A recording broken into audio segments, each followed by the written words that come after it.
Audio Jungle।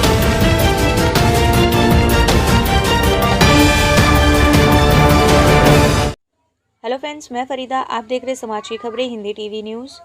स्वास्थ्य एवं परिवार कल्याण मंत्रालय आज़ादी का अमृत महोत्सव डॉक्टर मनसुख मांडविया ने पूरे विश्व में कोविड-19 के बढ़ते मामलों को देखते हुए निगरानी, रोकथाम व प्रबंधन के लिए कोविड-19 की स्थिति और सार्वजनिक स्वास्थ्य प्रणाली की तैयारी की समीक्षा की। कोविड अभी समाप्त नहीं हुआ है। मैंने सभी संबंधितों को सतर्क रहने और निगरानी मजबूत करने का निर्देश दिया है। मैं लोगों से कोविड के टीका लगवाने का भी अनुरोध करता हूं। डॉक्टर मांडविया। राज्यों केंद्र शासित प्रदेशों को सलाह दी गई कि वे सभी कोविड-19 संक्रमित मामले के नमूने INSCOG प्रयोगशाला में भेजें, जिससे नए वेरिएंट का पता लगने में सुविधा हो सके। केंद्र स्वास्थ्य और परिवार कल्याण मंत्री डॉक्टर मनसुख मांडविया ने कुछ देश में कोविड-19 मामले की संख्या में हालिया उछाल को देखते हुए आज भारत में कोविड-19 की स्थिति और इसकी निगरानी, रोकथाम व प्रबंधन को लेकर सार्वजनिक स्वास्थ्य प्रणाली की तैयारियों की समीक्षा के लिए एक उच्च स्तरीय बैठक की अध्यक्षता की। इस बैठक में केंद्र स्वास्थ्य और परिवार कल्याण राज्य मंत्री डॉक्टर भारती प्रवीण पवार, नीति आयोग के सदस्य स्वास्थ्य डॉक्टर V.K. पॉल, वरिष्ठ अधिकारी और लोक स्वास्थ्य क्षेत्र के विशेषज्ञ उपस्थित थे। इस बैठक में केंद्र स्वास्थ्य मंत्री को वैश्विक कोविड-19 स्थिति और घरेलू परिषद के बारे में जानकारी दी गई। डॉक्टर मांडविया ने विश्व के चीन, जापान, दक्षिण कोरिया, फ्रांस और अमेरिका जैसे कुछ देशों में कोविड-19 मामलों की बढ़ती संख्या में उपरोक्त चुनौतियों को रेखांकित किया।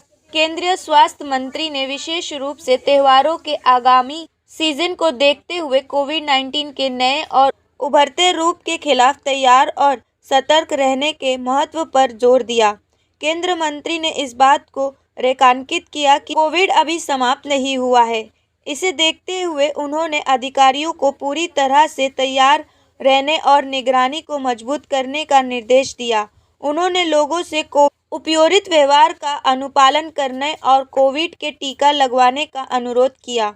डॉक्टर मनसुख मांडविया ने देश में सक्रिय नए वेरिएंट अगर कोई हो या समय पर पता लगने पर सुनिश्चित करने के लिए भारतीय source GOV2 genomic consortium INSCOG network के माध्यम से वेरिएंट्स के लिए निगरानी प्रणाली को मजबूत करने का निर्देश दिया।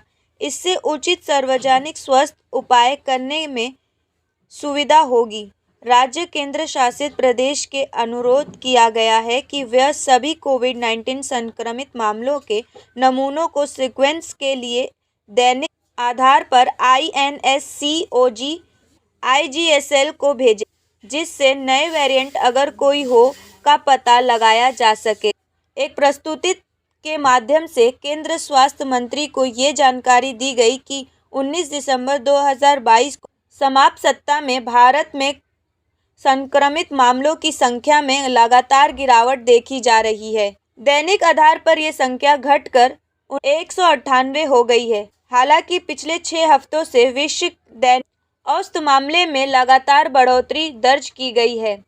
बीते 19 दिसंबर 2022 को समाप्त सप्ताह में 5.9 लाख दैनिक औसत मामले दर्ज किए गए हैं। चीन में कोविड संक्रमणों के व्यापक उछाल के पीछे ओमिक्रॉन वेरिएंट का एक नया और अत्यधिक संक्रमण रूप BF7 पाया गया है। इससे पहले जून 2022 में केंद्र स्वास्थ्य मंत्री ने कोविड-19 के संदर्भ में संशोधित निगरानी रणनीति के लिए प्रचार दिशा निर्देश जारी किया गया था। इस बैठक में केंद्र स्वास्थ्य मंत्रालय के सचिव श्री राजेश भूषण, प्रधान वैज्ञानिक सलाहकार प्रोफेसर अजय सूद, जैव प्रौद्योगिकी विभाग के सचिव डॉक्टर RS गोखले, आयुष के सचिव श्री राजेश कोटेचा, स्वास्थ्य अनुसंधान विभाग के सचिव डॉक्टर राजीव भाल, DGHS के डॉक्टर अतुल गोयल, मंत्रालय के अतिरिक्त सचिव श्री लव अग्रवाल और टीकाकरण पर राष्ट्रीय तकनीकी सलाहकार समूह NTAGI के कोविड कार्यकारी समूह के अध्यक्ष डॉक्टर NK अरोड़ा उपस्थित थे। समाज की खबरें हिंदी टीवी न्यूज़ चैनल को सब्सक्राइब करें, बेल आइकन दबाना ना भूलें। अगर अच्छा लगे तो शेयर और लाइक ज़रूर करें। अगर आप हमारे साथ जुड़ना चाहते हैं, किसी भी तरीके का न्यूज़ या एडवर्टाइजमेंट देना चाहते हैं तो हमें इस नंबर पर कॉल करें 7666471110।